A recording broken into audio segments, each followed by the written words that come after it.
Derrick Woodford. Hey, how you doing?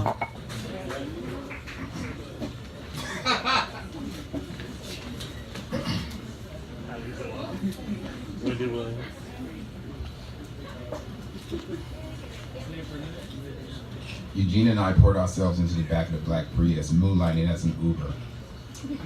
It was the end of the night, and I was definitely drunk.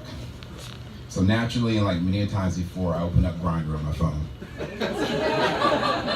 Not the best decision when you probably can't hold a conversation in person and too drunk to drive, but finding sex on the app was still on the table in my head. Eugene launched into his all too familiar line of questioning with the driver. So, where you from? I glanced up to see the driver's eyes peering back at us in the rearview mirror. Somalia, he responded with a thick accent. I instantly got the, look at me, I'm the captain now vibe from him.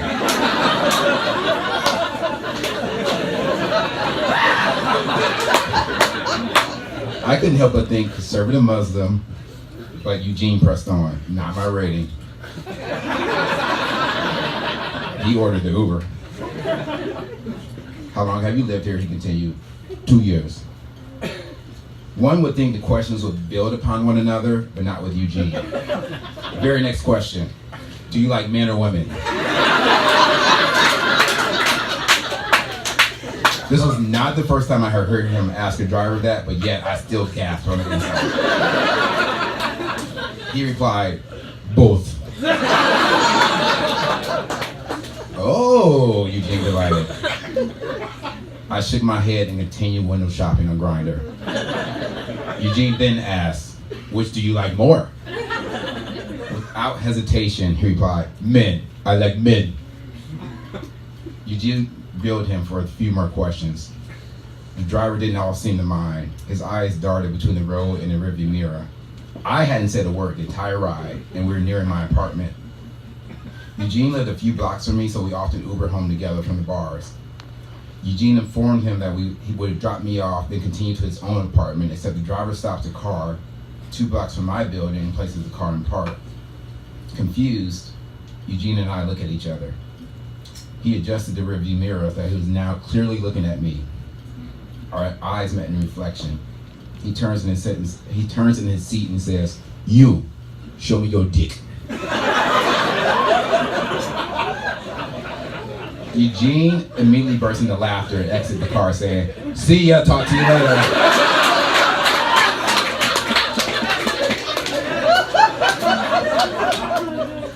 The driver repeated his demand, show me your dick.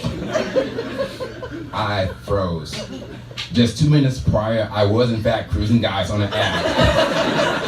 And now this driver was demanding to see my dick.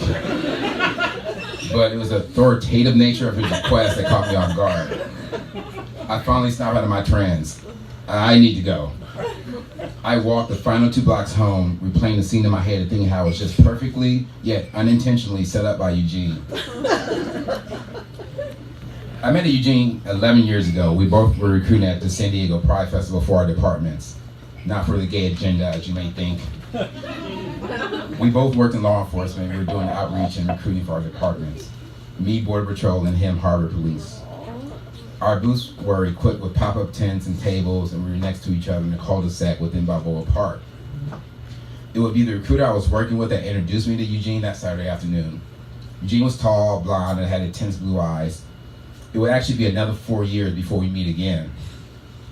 I had joined a local flag football league, and after our Saturday games, one of the sponsoring bars hosted the league for an after party of sorts. I was chatting with a group of 3 or 4 guys from the league when Eugene walked up to the group. Ryan, one of the guys I was chatting with and league player, spoke up. This is my partner Eugene, he said. Everyone introduced themselves. I said, I'm Derrick. Do you play in the league also? Eugene cocked his head. Are you kidding me, you stupid bitch? I know you. You're Derrick, the Border Patrol agent.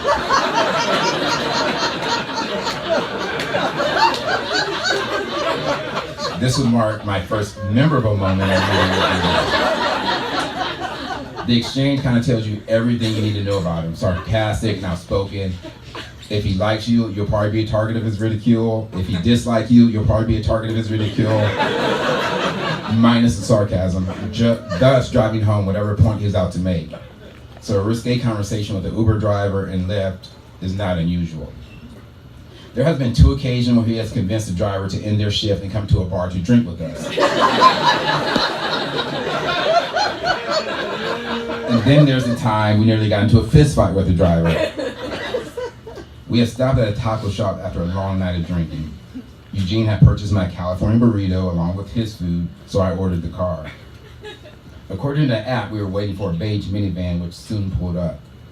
The side door slid open electronically on either side of the van. An intense tropical air freshener filled the cabin of the vehicle. The driver had dark hair and a thick mustache. He appeared to be of Middle Eastern descent. He gave us a gruff hello as we buckled in. Eugene started going through the bag. She didn't separate the orders, he said. That meant I had to carry my burrito like a common drunk. The driver spoke up sternly. No eating in my car. Eugene responded, we're not eating, sir. I'm just handing him his burrito. It's probably as good as his night is going to get.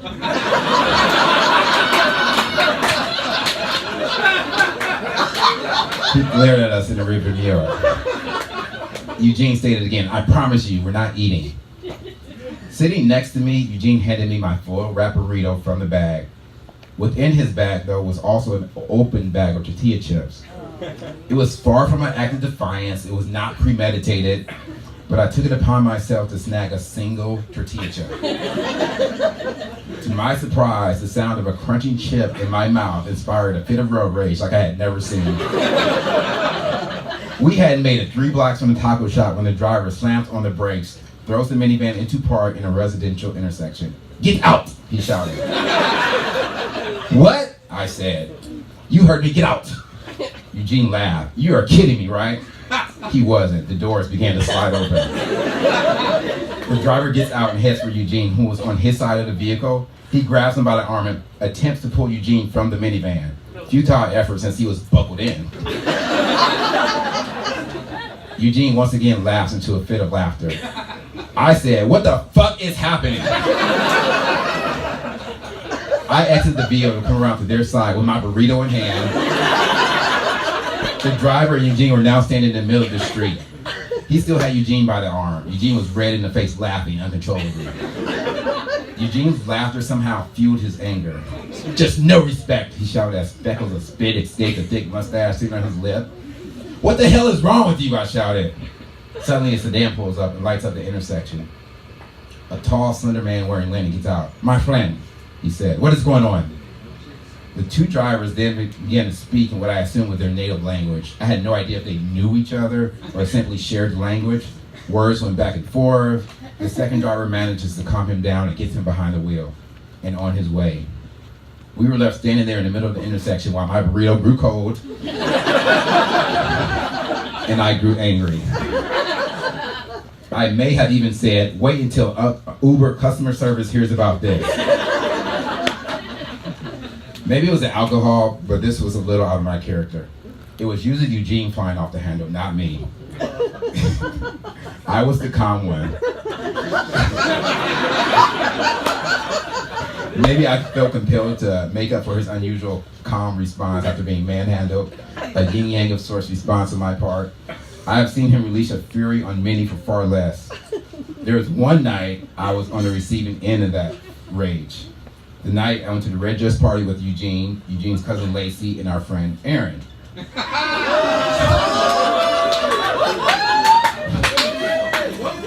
was a fundraiser for fundraiser for AIDS HIV awareness. Attendees, of course, were asked to wear a red dress. Me being the overthinker that I am, I had enough foresight to wear a fanny pack. Because the dress I wore left nothing to the imagination, nor did it have pockets for my wallet, keys, and phone. Soon, I was designated to hold everyone's things. For the life of me, I didn't understand why Lacey, the actual person most likely to wear a dress in real life, didn't have a purse.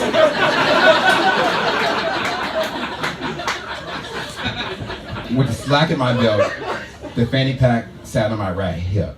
With every round of drinks purchased, I was required to pull out a debit card from my fanny pack. Clearly sensing my frustration, they just began to pull and stuff and put things in my fanny pack as it hung from my hip. Outside that minor nuisance, it was a fun evening of drinking and dancing. The event promptly ended at 11. We all decided to end the night at a neighborhood bar for warmer nightcap. We had been drinking for a few hours, now teetering the line between tipsy and messy. Aaron informs me that he's going home and dives into my fanny pack for his house keys and wallet. The rest of us leave shortly after. Outside the bar, I discover Aaron had taken Lacey's ID, Eugene's debit card, and hadn't actually taken his house keys. Aaron was clearly past tipsy, and I immediately called him. He answered, "I can't find my keys." No shit, I still have them. Eugene, standing beside me, began shouting in my ear.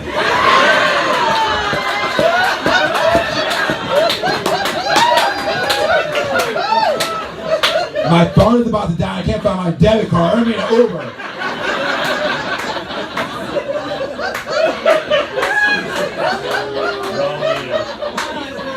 Lacey is nowhere in sight. Aaron again, "Can you bring me my keys?" "I'm not Ubering up to La Jolla in a dress because you forgot your keys. Meet me at my apartment."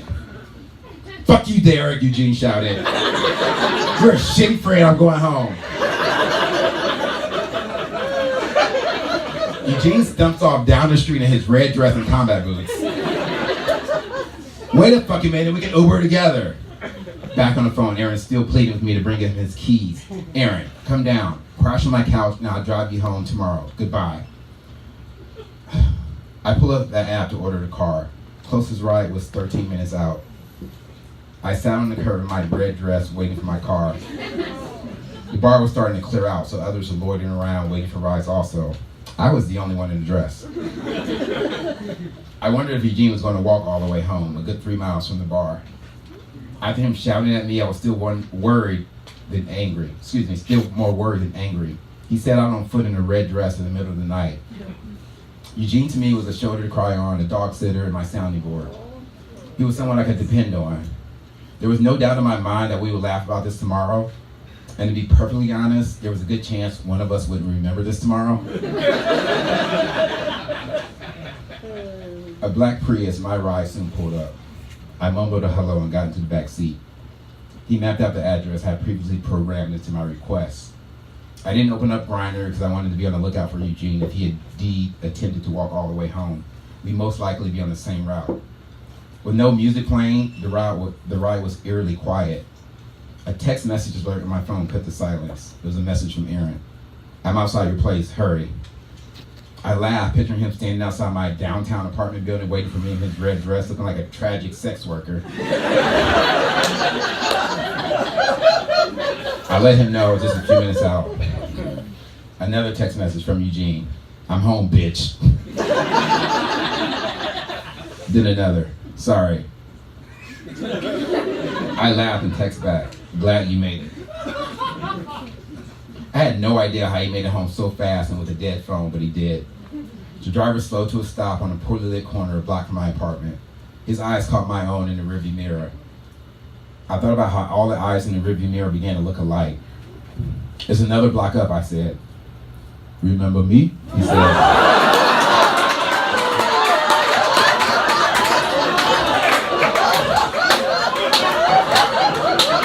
I said, "Excuse me?" He turned in his seat and he said, "Remember me? Show me your dick." Thank you. Thank you for my friends coming out.